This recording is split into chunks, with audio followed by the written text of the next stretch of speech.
Hello, our wonderful life families. Thank you so much for joining us today for our parent orientation in regards to the Georgia Alternate Assessment. Let's get started.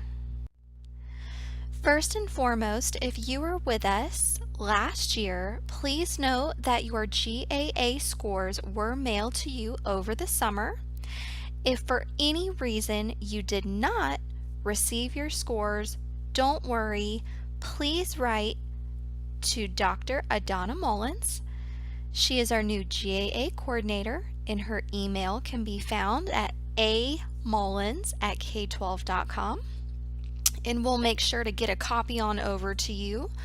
Also, if you received your scores and you have any questions, all you have to do, again, send an email to Dr. Mullins and she can help clarify for you.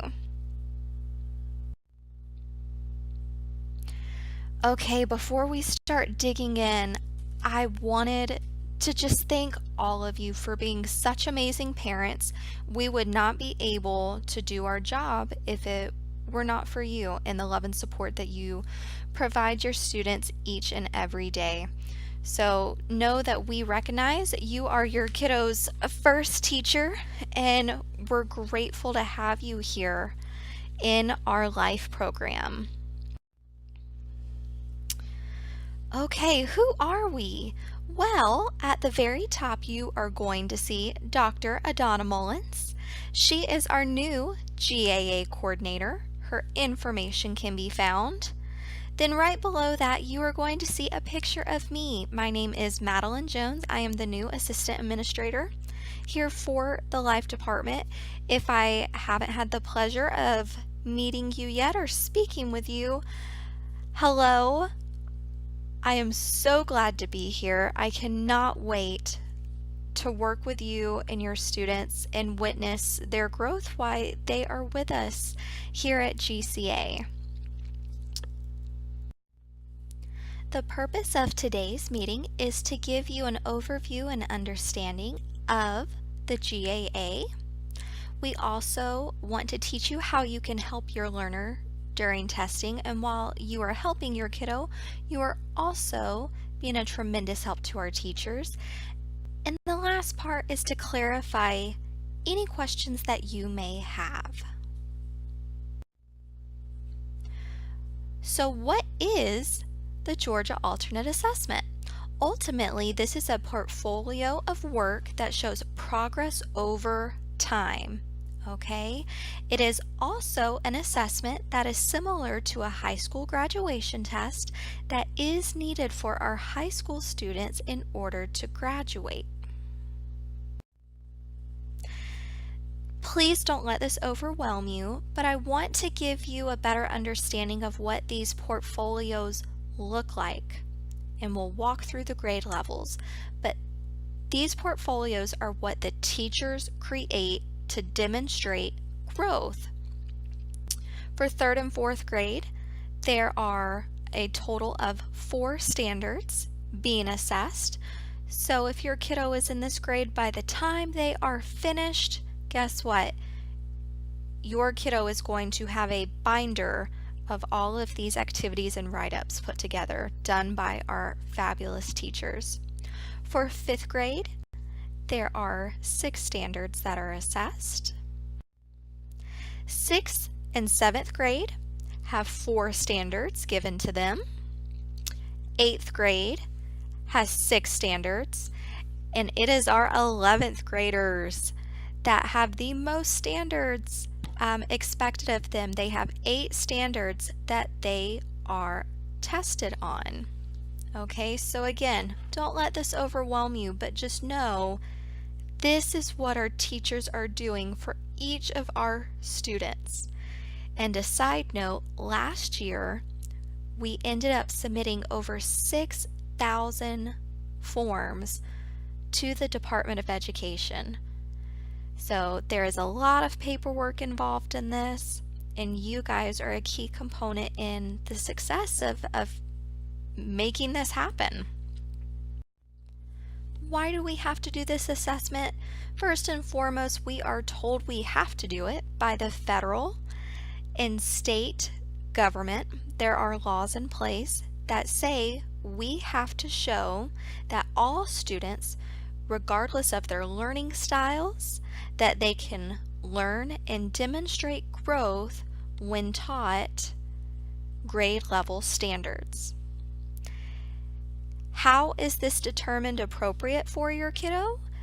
This occurs in your IEP meeting with the IEP team, and there is a checklist of requirements that we go through to determine that the GAA assessment is the most appropriate test for your kiddo.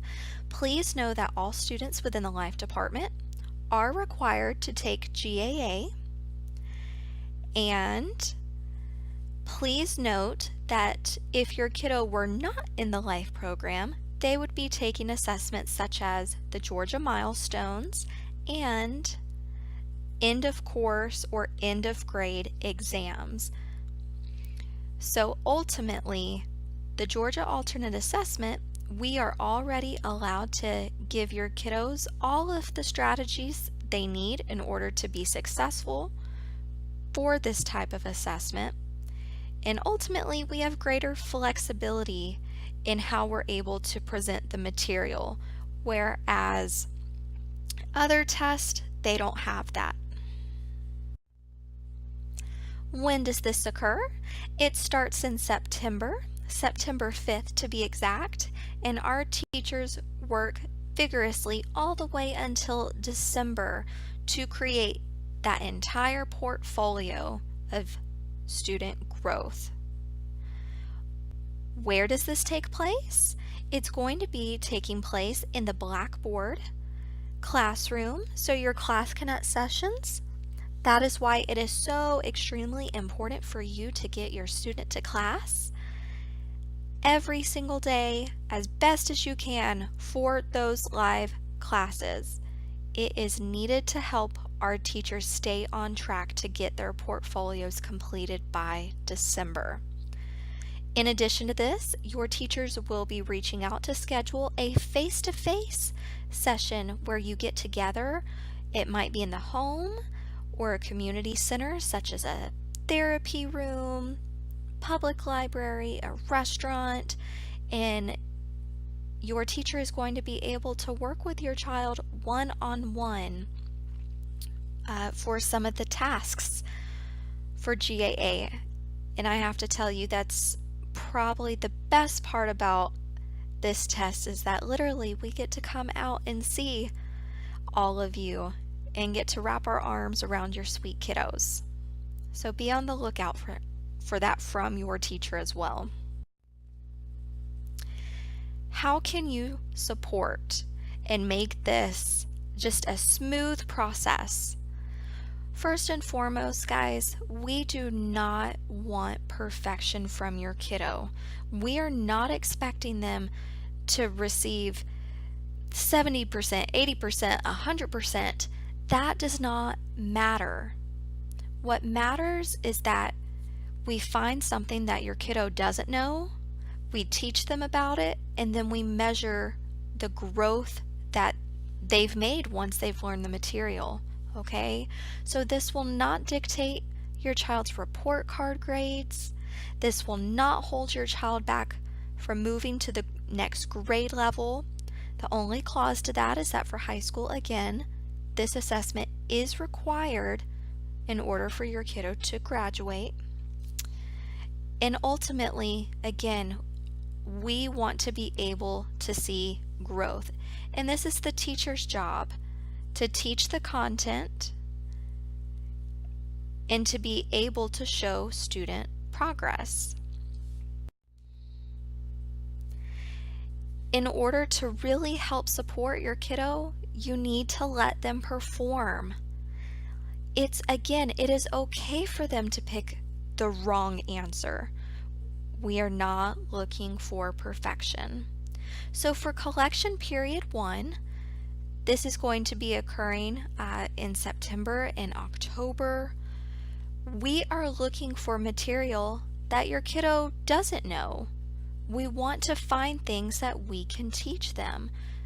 So for this, we want to know, what does your kid know now? So if they get 0% on these first activities, guess what, guys? It's okay. That's what we're looking for. We're looking for material that they don't have a lot of knowledge on. Once we find those standards and those activities, the teachers are going to do what they do best. They are going to teach for a minimum of 2 weeks about those concepts that your kiddos have not had exposure to before, or maybe that they don't have a lot of knowledge of before, so that then in collection period 2, we can look for student progress to see what your kiddo has learned. Now, keep in mind, student progress for us is not always measured by, a grade, a percentage. So let's say, for instance, your child demonstrates progress by less prompting. That is considered growth. Granted, if they receive a higher percentage, that is growth as well. But there's a variety of ways that we can show that your student is making progress within the curriculum. Here's where you can really step in to help your child. You are going to be able to tell the teacher if you prompted your kiddo, and a prompt is when you guide your child to the answer. I'm getting ready to teach you more about this, and we'll do a little bit of practice, but prompting has to be documented by the teacher and put into a report.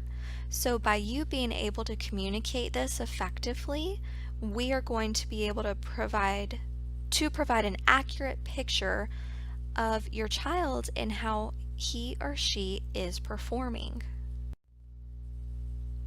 Don't let this overwhelm you. Just focus on those 3 arrows here. These are the 3 types of prompting that we are going to dig in today. We are going to talk about verbal prompts, gestural prompts, and physical prompts. Let's start with the first one. A verbal prompt is when you give a spoken response to the question asked, or you give a sound cue to the answer. Here's an example. The teacher asks, "Which is the object you eat?" You can give a verbal prompt by stating, "Apple." You are telling the answer. Or you're giving a verbal prompt by stating, "Ah, ah, ah," to your kiddo to help guide them to say or select apple. Those are verbal prompts. How about gestural prompts? This is when you are pointing, nodding, smiling, or any other type of action that the student can watch that indicates the answer. So again, if the teacher asks, "Which is the object you eat?" If you point to that computer screen and you point to the apple to tell your child the answer, that is a gestural prompt. If you nod and smile and give, reassurance when your student selects the apple as a way of telling them, "Yes, that's the right one," then you are giving a gestural prompt. Our last one here, the physical prompt, and this can get a little bit tricky. A physical prompt is physical contact that guides the student to the answer. So for instance, if your child has his or her hand on the mouse and you put your hand on top and you physically move the child's hand to the answer, that is a full physical prompt. Now, what if you gently touch the child's arm or elbow or their wrist to also guide them to the answer? Absolutely. this is considered a partial physical prompt. What this does not include, let's say your kiddo can verbally tell you the answer, or they can nod, or they can blink to let you know what answer they want, but they're not physically able to manipulate the mouse or the whiteboard tools, and you are just helping them select their own answer. This is not considered a prompt. What you are doing is providing them with an accommodation in order to access their answer, okay? And again, we'll talk about this a little bit more. So for the example of the teacher asking, which is the object you eat, if you prompt the students by holding his or her hand and you select the apple together, you are providing a prompt. Or if you are guiding the hand, the wrist, the arm, the elbow towards the apple, then yes, that is considered a physical prompt. Let's do a little practice. Now, before we begin, please note that we are not expecting you to walk away from this and be experts on all the different types of prompting. Ultimately, we want to just introduce you to what prompting looks like. We want to make you more aware, and your teachers can help guide you throughout the testing process of again, what these prompts look like. We just want to have immersion, not expertise when you walk away. Okay, so would this be a verbal prompt? You see some coins here that the student is supposed to count, and you say, "You are doing a great job." Is this considered a verbal prompt? Yes or no? No, this is not a verbal prompt. All you are doing is providing encouragement to the child, and we recommend you doing that all the time. How about this verbal prompt? You tell your child, "Okay, look at this problem here. The quarter is worth 25 cents. So you have 25 cents plus ... and you continue explaining how to solve the problem. Is this a verbal prompt? Yes or no? It absolutely is. You are guiding your kiddo to the answer, even though you didn't tell them what it equals. You are still help guiding them on how to get to the right answer. Okay, the teacher is reading a passage, and she reads, "She is made of copper like a penny. She is not brown like a penny. The Statue of Liberty is old. Copper turns green when it is old. The statue is made of blank." Then you turn to your child and you tell them the statue is made of copper. Did you give a verbal prompt? If you said the statue is made of copper. Yes, you did, because you directly gave them the answer. Now also know it's a verbal prompt if you hinted by saying the statue is made of because you are hinting towards the answer of copper. So that is considered a verbal prompt as well. Let's move on to gestural prompting. Same concept with the coins. Your child asks you if a quarter is worth 25 cents and you nod your head yes. Gestural prompt? Absolutely. because you are reassuring them that they have the right answer. What about you pointing to the answer on the screen?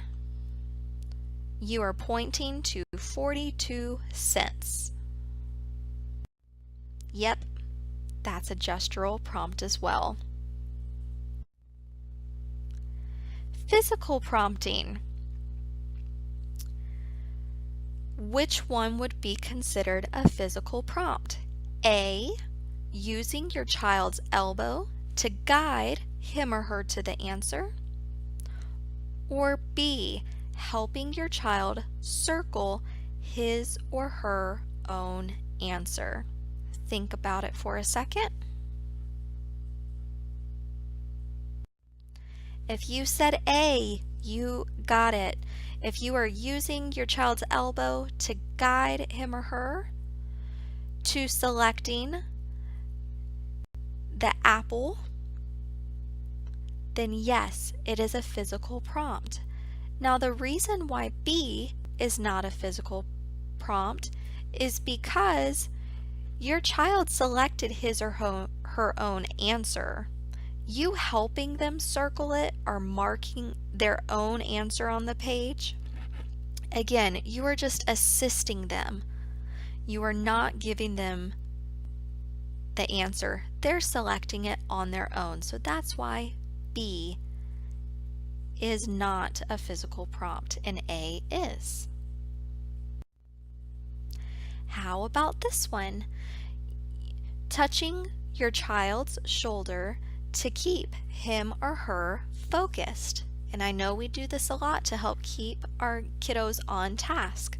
Is this a physical prompt? No, it is not. All you're doing is helping maintain attention. You are not giving them an answer. You are just helping them stay focused, and we absolutely appreciate that. Okay, so far we have gone through just an overview and a basic understanding of the Georgia Alternate Assessment. We talked about ways you can help your learner during testing. You can help them by getting them to class, getting them to any of their GAA sessions, by having face-to-face sessions with your teacher. Remember, you are going to have a minimum of one face-to-face session. And you can also help by letting the teacher know the types of prompts that you are giving your kiddo. Okay, let's move on to number 3 here to clarify. If you have any specific questions, please do not hesitate to send me an email, give me a phone call, and I will answer those for you. Know that when this video is being posted, I am also going to ask the teachers to send out a frequently asked questions kind of overview, so it might address some of the questions that you have.